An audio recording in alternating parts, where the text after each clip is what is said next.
नमस्कार, FM news देख रहे हैं आप। मैं हूं आपके साथ Neha Walia. Mid day news में आप सभी का स्वागत है। प्रधानमंत्री नरेंद्र मोदी मौजूदा बजट सत्र के लिए विभिन्न मुद्दों और सरकार की रणनीति पर चर्चा करने के लिए संसद में केंद्रीय मंत्रियों के साथ बैठक कर रहे हैं। प्रधानमंत्री के साथ इस बैठक में केंद्रीय मंत्री राजनाथ सिंह, अमित शाह, निर्मला सीतारमण और नितिन गडकरी शामिल हो रहे हैं। इस बीच देश में ईंधन की बढ़ती कीमतों के मुद्दे पर विपक्षी दलों द्वारा सदन में हंगामा करने के बाद राज्यसभा को मंगलवार दोपहर तक के लिए स्थगित कर दिया गया है।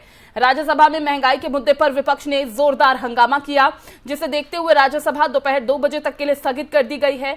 दरअसल लोगों को आज महंगाई का डबल झटका लगा है। एक तरफ देश में पेट्रोल डीजल के साथ घरेलू एलपीजी सिलेंडर भी महंगा हो गया है, तो जिस महंगाई की बात हम रोजाना कर रहे हैं कि अब उस महंगाई का झटका आम जनता को लगेगा, तो आज दोहरा झटका आम जनता को लगा है महंगाई का। और दूसरी तरफ राज्यसभा में बढ़ती महंगाई को लेकर विपक्षी पार्टियां जमकर हंगामा कर रही हैं, जिसे देखते हुए राज्यसभा को दोपहर 2 बजे तक के लिए स्थगित कर दिया गया है। यह भी बता दें कि टीएमसी की सांसद डोला सेन ने राज्यसभा में पेट्रोल डीजल और एलपीजी की बढ़ती कीमतों के मुद्दे पर चर्चा करने के लिए निलंबन नोटिस दिया है।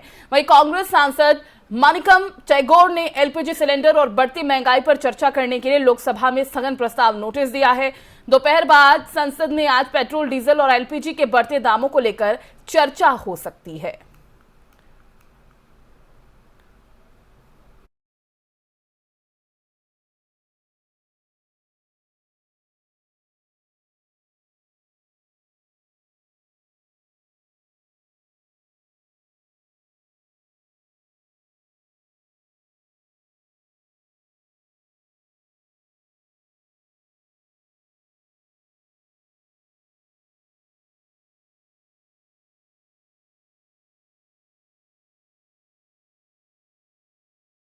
सभा में महंगाई को लेकर विपक्ष का जमकर हंगामा हुआ है और इस महंगाई को लेकर आगे भी सदन में ये मुद्दा गूंजता दिखाई देगा। विपक्ष ने इस पर सरकार को खरी खरी भी सुनाई है, क्योंकि जिस तरह से महंगाई बढ़ रही है, पेट्रोल डीजल के दामों में जो इजाफा हुआ है, घरेलू एलपीजी सिलेंडर की अगर हम बात करें तो उसमें भी बढ़ोतरी हुई है।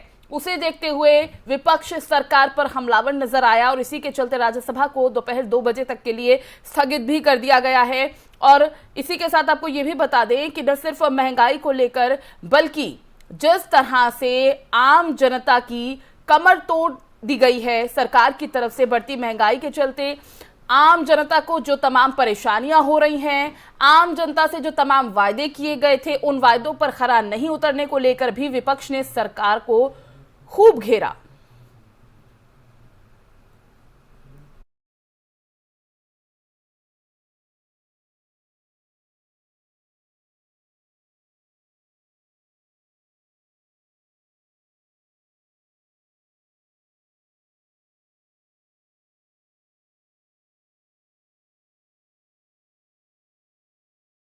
बढ़ते आगे, इमरान खान को सत्ता में लाने में सेना ने अहम भूमिका निभाई थी, लेकिन अब जबकि इमरान खान कुछ कमाल कर नहीं पा रहे हैं, जो हालात है पाकिस्तान के सभी के सामने हैं, तो उन्हें हटाने की तैयारियां भी पूरी हैं।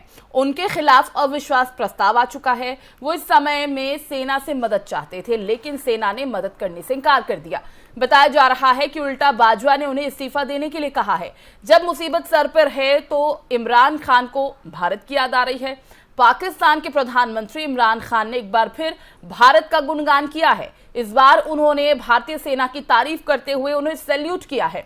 उन्होंने इंडियन आर्मी की तारीफ करते हुए कहा कि वो करप्ट नहीं है। ये दूसरा मौका है जब इमरान खान ने भारत की तारीफ की है। इससे पहले भी वो भारत की तारीफ कर चुके हैं। दोनों ही तारीफें तब आई हैं जब उनकी कुर्सी खतरे में है। इमरान खान ने एक जनसभा में पाकिस्तानी सेना का नाम लिए बिना कहा, मैं भारत को सलाम करता हूं, वो अपने लोगों के लिए काम करते हैं।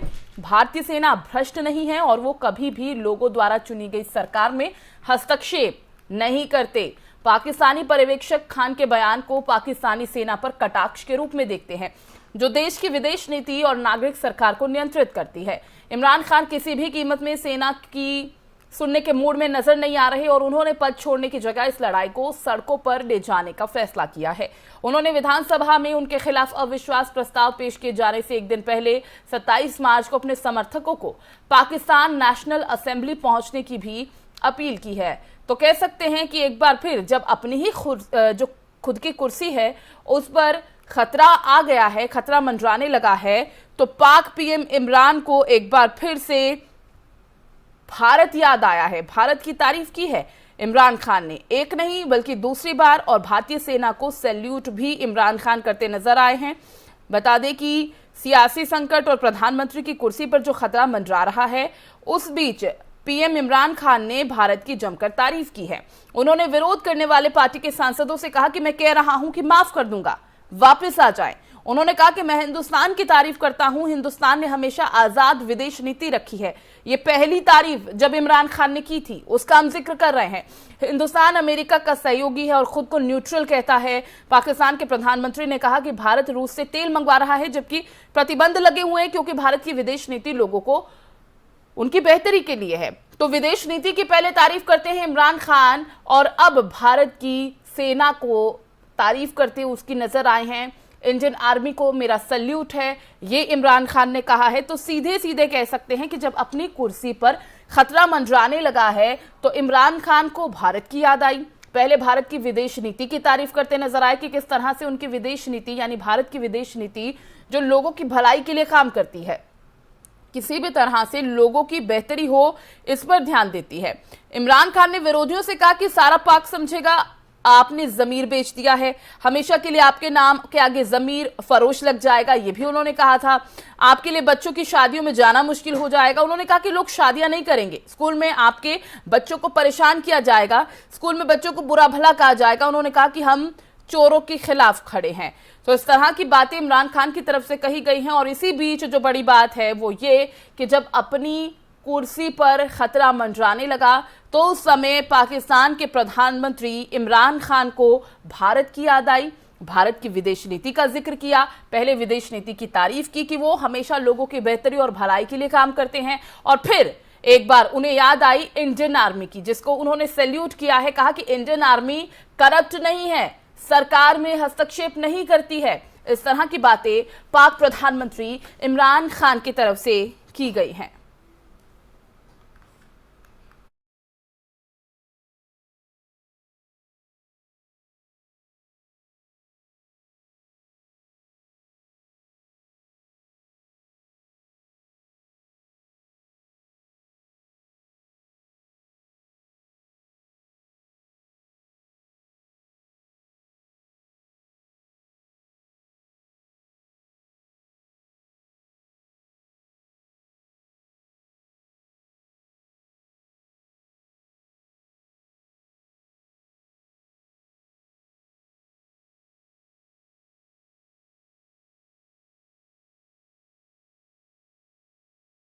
बढ़ते आगे, न्यू पेंशन स्कीम को खत्म करके ओल्ड पेंशन स्कीम लागू करने की घोषणा के बाद सीएम अशोक गहलोत ने अब 1 अप्रैल से कर्मचारियों के वेतन से कटौती खत्म करने की घोषणा की है। जनवरी 2004 से भर्ती हुए कर्मचारियों के मूल वेतन से हर माह होने वाली 10% कटौती को अगले महीने से खत्म कर दिया जाएगा।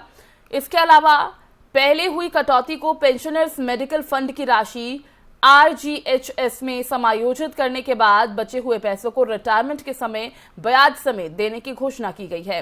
एप्रोप्रिएशन बिल पर बहस के जवाब में गहलोत ने कहा कि 1 अप्रैल से कर्मचारियों को बढ़ा हुआ पैसा मिलेगा। कटौती खत्म करने से हर कर्मचारी को प्रति माह 2000 से लेकर 10,000 रुपए तक बढ़ा हुआ पैसा मिलेगा।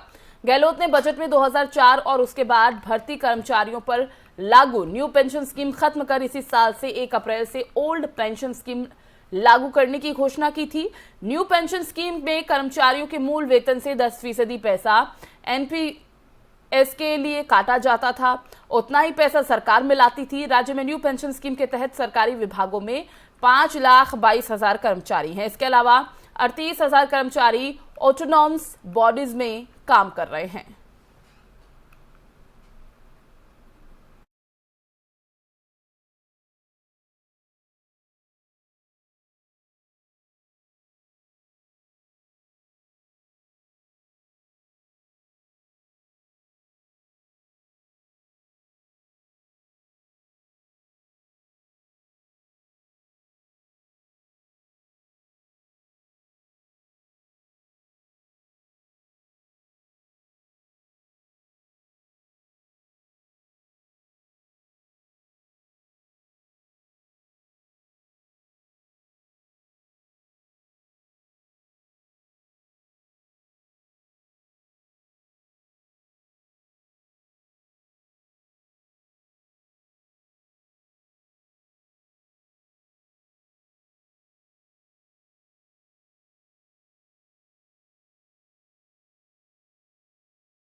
तो 5.5 लाख कर्मचारियों को इस स्कीम का लाभ मिलेगा, जैसा कि बताया जा रहा है। और इसी के साथ आपको ये भी बता दें कि विधानसभा बजट सत्र में सीएम का पेंशन पर ये बड़ा ऐलान, जिसके बाद कई लोगों के लिए ये राहत की खबर है। अप्रैल में एनपीएस कर्मचारियों के वेतन से 10% जो कटौती पहले होती थी उसे अब बंद कर दिया जाएगा।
पूरी क्या जानकारी मिल पा रही है?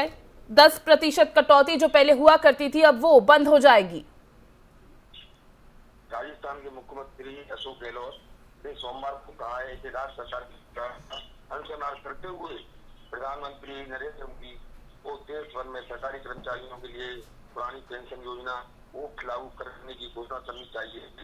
गहलोत ने कहा है कि राज्य कर्मचारियों की पुरानी पेंशन योजना बहाल करने की उनकी बजट घोषणा के बाद छत्तीसगढ़ ने इसे लागू करने की घोषणा की है। ठीक है, तो कितने कर्मचारी बताए जा रहे हैं जिन्हें पेंशन स्कीम का लाभ मिलने वाला है? राकेश, इसमें प्रधानमंत्री देश में ओबीसी की घोषणा करनी चाहिए। गहलोत राज्य विधानसभा राजस्थान विनियोग संख्या 2 विधेयक 2022 वित्त विधेयक 2022 पर सदन में हुए चर्चा का जवाब दे रहे थे। गहलोत के पास वित्त विभाग की उनके जवाब के सदन ने इन विधायकों को तुरंत से पराजित कर दिया। 1 जनवरी 2004 वह उसका नियुक्ति हुए सभी कर्मचारियों के लिए घोषणा की है। गहलोत ने कहा है कि उन्होंने 23 हुए जनवरी 2004 के बाद नियुक्ति हुए समस्त कर्मचारियों के लिए आगामी 1 अप्रैल 2022 से पुरानी पेंशन योजना लागू करने की घोषणा की है। इसका कर्मियों के साथ अमजान द्वारा राष्ट्रीय स्वागत किया गया है। उन्होंने कहा कि यह फैसला मानवीय आधार पर किया गया है। बिल्कुल, गहलोत ने हमारे सभी कर्मचारियों को ओबीसी के दायरे में लाने के राकेश जी, रिटायरमेंट पर जितना भी अभी तक पैसा कटा है, खबर ये भी है कि वो ब्याज समेत आपको वापस मिल जाएगा, लौटा दिया जाएगा। ऐसा तो कुछ नहीं है और सरकारी इसकी घोषणा को अमली जमा चर्चा का जवाब देते हुए गहलोत ने बजट घोषणा के कारण को लेकर विपक्ष के कुछ सदस्यों की आशंका को खारिज करते हुए कहा है, मैं सदन के सदस्यों को विपक्ष दिलाता हूँ कि आप निश्चिंत रहें, ये बजट प्रस्तुत किया जाएगा। ठीक है राकेश, बहुत बहुत शुक्रिया इस तमाम जानकारी के लिए।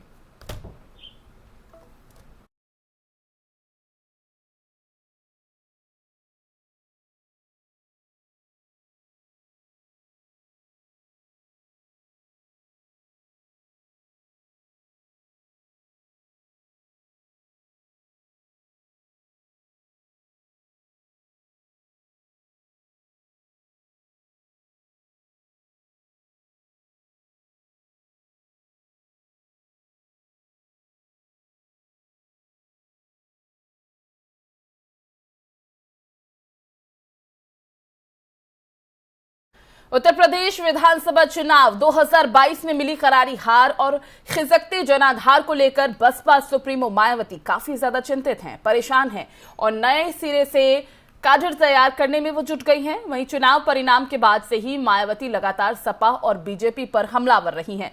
इसी क्रम में आज उन्होंने एक ट्वीट कर बीजेपी को सपा संरक्षक मुलायम सिंह से खुलकर मिला हुआ बता दिया। साथ ही उन्होंने अखिलेश यादव को भी आड़े हाथों लिया। दरअसल मायावती ने एक ट्वीट करते हुए सपा पर जमकर निशाना साधा है। उन्होंने कहा कि यूपी में अंबेडकरवादी लोग कभी भी सपा मुखिया अखिलेश यादव को माफ नहीं करेंगे, जिसने अपनी सरकार में इनके नाम से बनी योजनाओं और संस्थानों के नाम पर अधिकांश बदल दिए हैं, जो अति निंदनीय और शर्मनाक है। मायावती ने अपने एक और ट्वीट में कहा, बीजेपी से बीएसपी नहीं बल्कि सपा संरक्षक श्री मुलायम सिंह खुलकर मिले हैं, जिन्होंने बीजेपी के पिछले हुए शपथ में अखिलेश को बीजेपी से आशीर्वाद भी दिलाया और अब अपने काम के लिए एक सदस्य को बीजेपी में भेज दिया है। यह जग जाहिर है। बताते चले कि उत्तर प्रदेश में एक बार फिर 273 सीटों पर जीत दर्ज कर बीजेपी ने पूर्ण बहुमत हासिल कर अपनी सरकार बनाने में कामयाब रही है। वहीं राज्य की मुख्य विपक्षी समाजवादी पार्टी ने 111 सीटों पर जीत दर्ज की, जबकि मायावती की पार्टी को एक ही सीट मिल पाई थी। राज्य में अब खिसकते जनाधार को देखते हुए बसपा सुप्रीमो मायावती ज्यादा एक्टिव हो गई हैं और नए सिरे से काडर तैयार करने में जुटी हुई हैं और इसी क्रम में उन्होंने बीजेपी और साथ ही साथ समाजवादी पार्टी को आड़े हाथों लिया है। उन्होंने कहा कि बीएसपी से नहीं, बीजेपी से मुलायम सिंह यादव मिले हैं और अंबेडकरवादी लोग जितने भी हैं वो अखिलेश को माफ नहीं करेंगे। ये तमाम बातें कही गई हैं बसपा सुप्रीमो मायावती की तरफ से। सीधे सीधे ट्वीट कर उन्होंने बीजेपी और समाजवादी पार्टी पर जमकर, कह सकते हैं कि खुलकर निशाना साधा।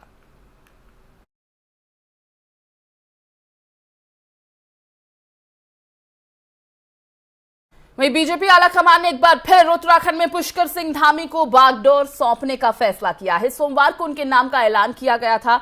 बुधवार को करीब 3:30 बजे देहरादून के परेड ग्राउंड में शपथ ग्रहण समारोह होगा, जिसकी तमाम तैयारियां शुरू हो चुकी हैं। वहां बता दें आपको कि उनके कैबिनेट के सहयोगी पद और गोपनीयता की वो शपथ लेंगे। पद और गोपनीयता की शपथ उनकी तरफ से ली जाएगी और इस दौरान पीएम मोदी भी वहां पर मौजूद रहेंगे। 5 से 6 राज्यों के मुख्यमंत्री भी समारोह का हिस्सा बन सकते हैं, जैसा कि अभी तक जानकारी मिल पा रही है। इस दौरान परेड ग्राउंड में 20,000 लोगों के बैठने का इंतजाम किया जा रहा है। तस्वीरें आपके सामने है, तस्वीरों से आप अंदाजा लगा सकते हैं कि इस शपथ ग्रहण समारोह को लेकर तमाम तैयारियां शुरू कर दी गई हैं। शपथ ग्रहण समारोह के लिए 3 मंच बनाए जा रहे हैं। वीआईपी गेस्ट के रुकने, ट्रांसपोर्ट की प्रोटोकॉल के हिसाब से व्यवस्था की जा रही है। विधायकों, मंत्रियों और वीआईपी के बैठने के लिए अलग अलग मंच बनाए जा रहे हैं और इसके अलावा हेलीपैड बनाए जा रहे हैं। सुरक्षा के नजरिए से 1000 पुलिस कर्मियों को परेड ग्राउंड में तैनात किया जा रहा है। तो 3 मंच बनाए जा रहे हैं। ग्राफिक्स के जरिए आपको समझाने की हम कोशिश करेंगे कि आखिर पुष्कर सिंह धामी का जो राजनीतिक सफर है वो कैसा रहा है। पुष्कर सिंह धामी का जन्म 16 सितंबर 1975 को पिथौरागढ़ के टोंडे गांव में हुआ था। पुष्कर सिंह धामी ने अपनी पढ़ाई लखनऊ यूनिवर्सिटी से पूरी की और उसके बाद उन्होंने human resources management and industrial relations में अपना ग्रेजुएशन पूरा किया। 1990 में उन्होंने एबीवीपी से अपने राजनीतिक सफर की शुरुआत की। पुष्कर सिंह धामी ने आरएसएस के साथ करीब 33 साल तक काम किया है। 2001 का जिक्र करें तो तब वो सीएम भगत सिंह कोश्यारी के निजी सलाहकार थे। भगत सिंह कोश्यारी के निजी सलाहकार थे और साथ ही साथ 2008 में वो भारतीय जनता युवा मोर्चा के प्रदेश अध्यक्ष भी रहे। 2012 और 2017 की बात करें तो तब वो खटीमा सीट से जीत हासिल करके उत्तराखंड की बागडोर को संभालते नजर आए थे। 4 जुलाई 2021 को धामी उत्तराखंड के 11वें मुख्यमंत्री बने और इसके बाद उनका जो सफर रहा वो सभी के सामने था और एक बार फिर इसी के चलते कह सकते हैं कि बीजेपी ने पुष्कर सिंह धामी पर एक बार फिर भरोसा जताया है। प्रदेश की बागडोर उन्हें सौंपी है। हालांकि खटीमा से इस बार जब उन्होंने चुनाव लड़ा था तो वो अपनी सीट बचा पाने में कामयाब नहीं रहे थे, चुनाव हार गए थे, लेकिन बावजूद उसके भी कड़ी जद्दोजहद की गई। 10 दिन की माथापच्ची के बाद बीते कल पुष्कर सिंह धामी के नाम का ऐलान हुआ कि उत्तराखंड के मुख्यमंत्री पुष्कर सिंह धामी ही रहने वाले हैं और आगे विकास की बागडोर भी उन्हें सौंपी जाएगी।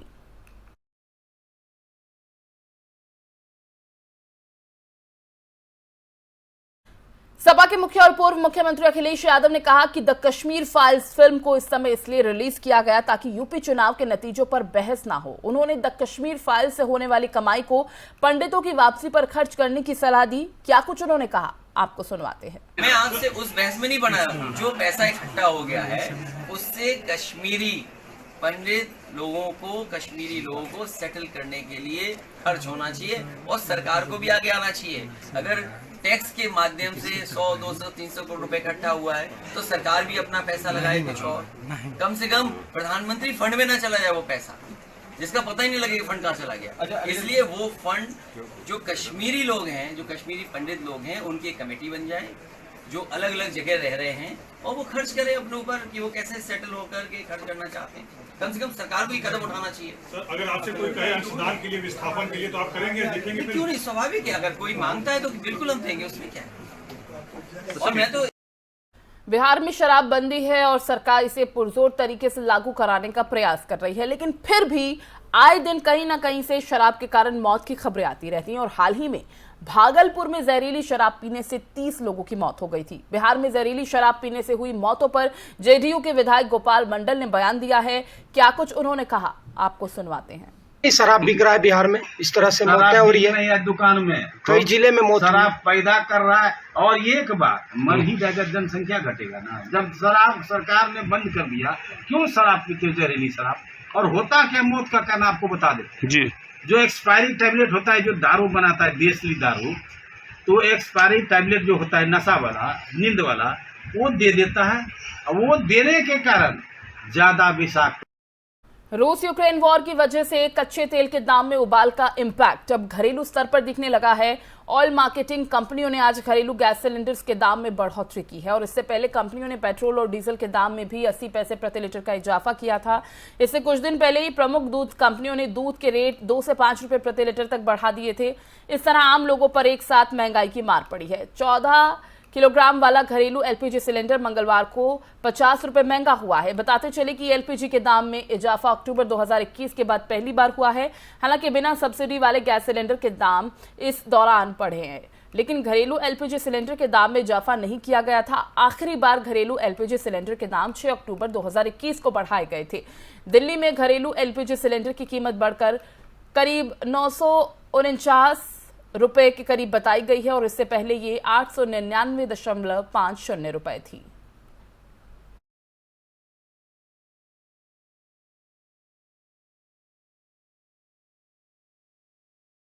देश में लंबे समय से स्थिर चल रही पेट्रोल डीजल के दाम में आज बढ़ोतरी हुई है। 137 दिनों बाद आज सरकारी तेल कंपनियों ने पेट्रोल और डीजल के दाम में भारी इजाफा किया है।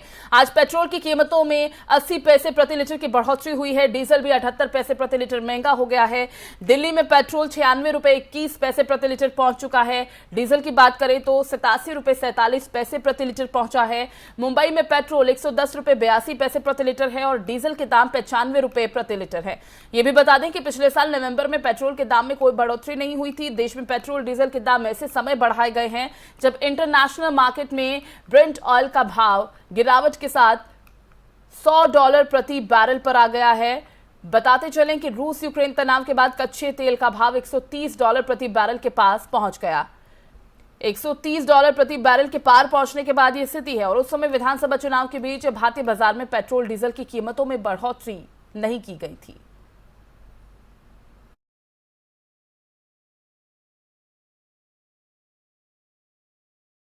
और यूक्रेन पिछले 27 दिनों से रूस के मिसाइल अटैक और बमबारी झेल रहा है। इस बीच अमेरिकी राष्ट्रपति जो बाइडेन ने रूस को लेकर भारत के रुख पर नाराजगी जताई है। जो बाइडेन ने कहा कि भारत अमेरिका के प्रमुख साथियों में अपवाद स्वरूप है। यूक्रेन पर हमला करने वाले रूस को दंडित करने के लिए पश्चिमी देशों ने प्रतिबंध लगाए हैं, लेकिन भारत इस मामले में कुछ हद तक अस्थिर रहा है। वॉशिंगटन में अमेरिकी उद्योगपतियों की एक बैठक को संबोधित करते हुए बाइडेन ने कहा कि पूरे नाटो और प्रशांत क्षेत्र में एक संयुक्त मोर्चा था। जो बाइडेन ने कहा कि क्वाड सहयोगियों में संभावित अपवाद के साथ भारत इसमें से कुछ पर अस्थिर है, लेकिन जापान और ऑस्ट्रेलिया बेहद मजबूत रहे हैं। अमेरिकी राष्ट्रपति आगे कहते हैं कि रूसी राष्ट्रपति व्लादिमीर पुतिन ने यह अनुमान नहीं लगाया होगा कि यूक्रेन पर उनके आक्रमण की वैश्विक प्रतिक्रिया में नाटो और पश्चिमी सहयोगी साथ आ जाएंगे। अमेरिका के राष्ट्रपति जो बाइडेन ने कहा कि रूस के मुद्दे पर भारत को छोड़ उसके सभी सहयोगी देश अमेरिका के साथ हैं। पश्चिमी देशों के रूस पर लगाए गए प्रतिबंधों पर सभी सहयोगी देशों ने अमेरिका का समर्थन किया है, लेकिन इस मामले में भारत का रवैया जरूर गोलमाल रहा है। बिजनेस राउंड टेबल सीईओ की क्वार्टरली मीटिंग के दौरान उन्होंने ये बात कही है। उन्होंने रूस के मुद्दे पर अमेरिका के सहयोगी उसके कितने साथ हैं के मुद्दे पर बोलते हुए कहा है कि क्वाड संगठन के सहयोगी देशों ने भी इस पर अमेरिका का पूरा सहयोग दिया है। जापान ने भी रूस के खिलाफ कड़े कदम उठाए हैं और इस तरह से ऑस्ट्रेलिया ने भी रूस के खिलाफ प्रतिबंधों पर अमेरिका का भरपूर सहयोग किया। और इस बीच अमेरिका आगाह किया गया अमेरिका को कि रूस यूक्रेन के खिलाफ केमिकल वेपन्स का इस्तेमाल कर सकता है।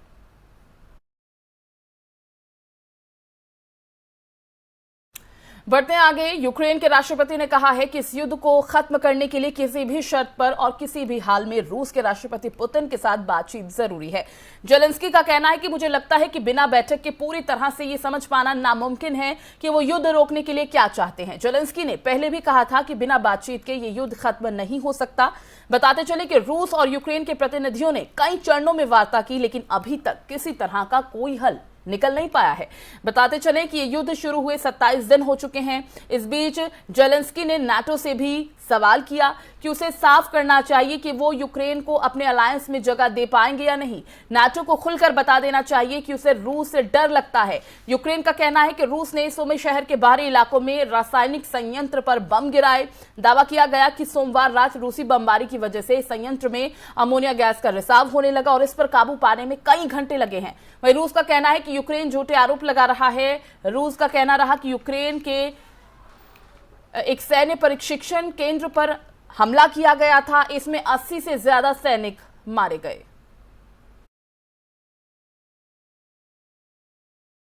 मिड डे न्यूज में फिलहाल बस इतना ही। बाकी खबरों के लिए आप बने रहिए FM न्यूज के साथ। नमस्कार।